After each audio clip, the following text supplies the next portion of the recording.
Je suis votre frère Jean-Célestin Roseau. Aujourd'hui, nous venons pour répondre à la toute première question que nous avions reçue. C'était la question du discipulat ou discipula. Vous savez, lorsque le Seigneur Jésus a voulu rentrer auprès du Père, il nous a laissé une telle mission de faire de toutes les nations des disciples. Ainsi, ce processus de rendre les nations des disciples, c'est ce processus qu'on appelle discipulat. Alors, la question que nous avions reçue, c'était laquelle? C'est quoi le discipulat? Comment est-ce qu'on peut devenir disciple? Quelles sont les caractéristiques d'un disciple? Comment est-ce qu'on peut arriver à la nouvelle naissance? Alors, avant que je ne puisse aller très loin, il faudrait que je dise un mot par rapport au terme disciple et discipulat ou discipulat.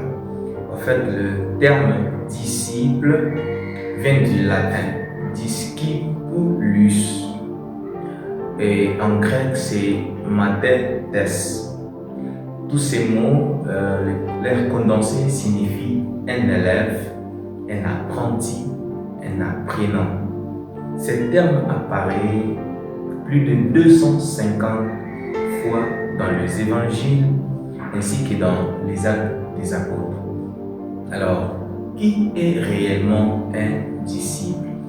Un disciple numéro 1, c'est quelqu'un qui apprend. En d'autres termes, c'est un apprenant, c'est un élève, un étudiant, un apprenti, comme je l'ai déjà souligné.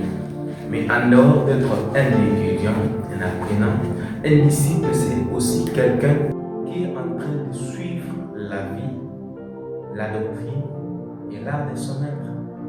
Parce que ce sont ces choses qui font de nous les disciples du Seigneur. Si nous disons que nous sommes disciples de Jésus, c'est que nous suivons sa vie, nous suivons ses enseignements et nous suivons son art, toute sa vie, ses expériences. C'est ce qui fait de nous disciples. Mais non seulement nous sommes disciples parce que nous suivons la vie, mais nous sommes aussi disciples parce que nous nous attachons à notre maître. En fait, un disciple, c'est celui qui s'attache à son maître. Il suit ses enseignements, non pas seulement pour les suivre, mais pour le mettre en pratique. En fait, c'est dans quelques mots qu'on voudrait réellement définir un disciple. Un disciple, c'est celui-là qui apprend de la vie, des enseignements de son maître et l'art de son maître. Et non seulement il les apprend, mais il les met aussi en pratique. Alors, quand on parle du disciple, ça c'est dans le cadre général, mais c'est qui un disciple de Christ? Parce que si nous parlons de discipulat, il faudrait mettre en exergue entre le disciple dans le cadre général et le disciple chrétien ou le disciple du Christ. Tant dans les évangiles que dans les livres des actes des apôtres, le terme discipline c'est dit surtout, ou c'est dit surtout, c'est pas surtout, c'est prononcé surtout en rapport à Jésus. Donc c'est purement un terme néo-testamentaire qui est équivalent aussi à l'expression saint frère quand peut-être l'apôtre Paul il écrit à ses saints frères, c'est-à-dire qu'il est aussi en train d'écrire à ses disciples.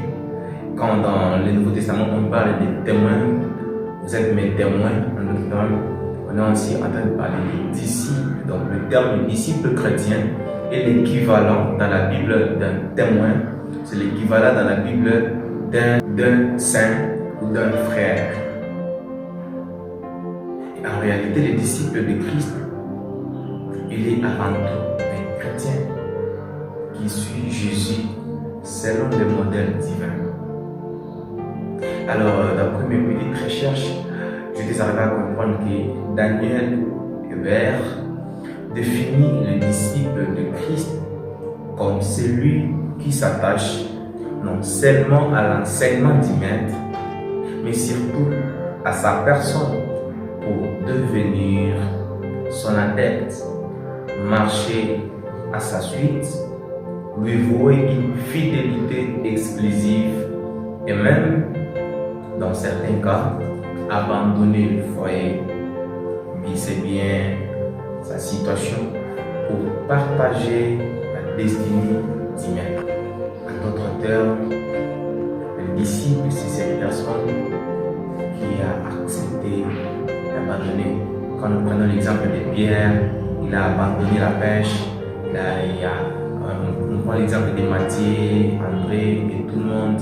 Ils ont abandonné d'abord tout ce qu'ils avaient à faire, tout le foyer qu'ils avaient, tous leurs biens pour suivre le maître. Et non seulement le suivre, mais jusqu'à donner sa vie pour lui s'il le faut. En fait, un disciple est capable de donner sa propre vie pour son maître, au cas où cela sera demandé. Alors,